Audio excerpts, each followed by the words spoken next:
Welcome to R5 TV. నేను సుమలత. తిరుపతి జిల్లా నాయుడుపేటలో outsourcing ఉద్యోగస్తులు ధర్నాకి దిగారు.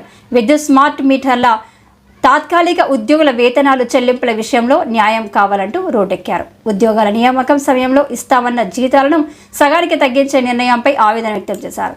నాయుడుపేట అంబేద్కర్ విగ్రహానికి విజ్ఞాపన పత్రాన్ని సమర్పించి న్యాయం కావాలని డిమాండ్ చేశారు.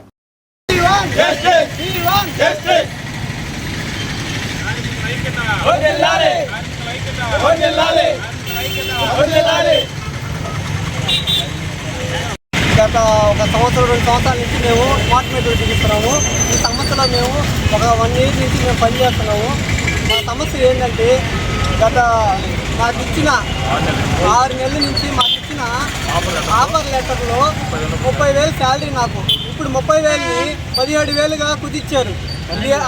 ఇది అడిగితే వాళ్ళ నుంచి సమాధానమే లేదు. హెడ్ ఆఫీస్ నుంచి మాకు హెచ్ఆర్ టాలెంట్ వాళ్ళు మాకు న్యాయం జరగాలని మేము ఇలాగా రోడ్డు మీదకి వచ్చాము.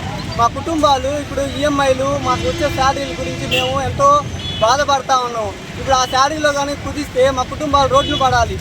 ఇలాగ ఉన్నప్పుడు మాకు ఎప్పుడు ఇలాంటి సమస్య రాలేదు. మళ్ళీ ఇలాంటి సమస్య మళ్ళీ మాకు వచ్చింది. ఇలా అంటే మాకు ఎలా న్యాయం జరగాలని మేమందరం ఇలాగా ర్యాలీ చేసుకుంటూ వచ్చాము.